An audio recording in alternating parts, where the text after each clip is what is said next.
This was 3 years ago. I started college down the country.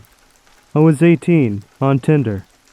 I never actually met anyone off it, but I would just swipe through guys just to be nosy and see who was on it. I was swiping right on some, and about an hour after, I got a message off this guy, who according to his account was about 20 kilometers away. We made some small talk. It was awkward, and I stopped replying. A day later, I got a friend request off him on Facebook. Mind you, I have a common enough name so it would have took him ages for him to have found me. We have no mutual friends, and my Tinder photos is not on my Facebook page.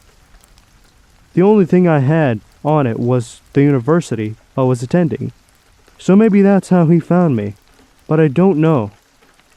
I messaged him asking how he found out my full name, and he just replied with, "I think we have a connection. I really want to get to know you better." I unmatched him and deleted my Tinder and blocked the accounts he tried to add me in on all social media.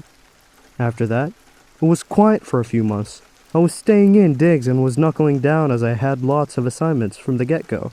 This was towards the end of November. I had no assignments due for 2 weeks, so I decided to go out with some friends. One of my friends stayed in student accommodation, and the other was commuting, so she stayed in with the other friend. I decided to walk back to my digs, as my landlady would probably freak out if I wasn't home. That morning I really wish I got a taxi instead. My walk back was about 15 minutes from the local nightclub we were at. It was about 3 a.m. at this point. I was at the front door of the house opening up.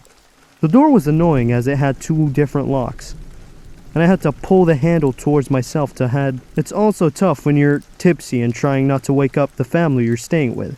Anyway, the car comes towards me, so I quickly get inside and lock the door. The car pulls into the driveway of the house I am staying in, and just sits there with the full headlights on. I am there shaking and too afraid to move from the crouch. I am there shaking and too afraid to move from crouched below the door, as there is frosted glass about halfway up. As I get the courage to go upstairs to look out my bedroom window to see who it is, the car pulls out of the driveway and speeds away. A few days later, I get a new friend request off a creepy Tinder guy on a new Facebook profile. As there was no photo on this account, just the same name, blocked. It was enough that it caused me to transfer the universities the following year. Thankfully, I haven't heard anything since. I don't know if it was just bad timing, or if it was that creep on Tinder that sat in the driveway, but it was petrifying. If you take anything from this, be careful who you let in your social media or dating apps, and what information you have up.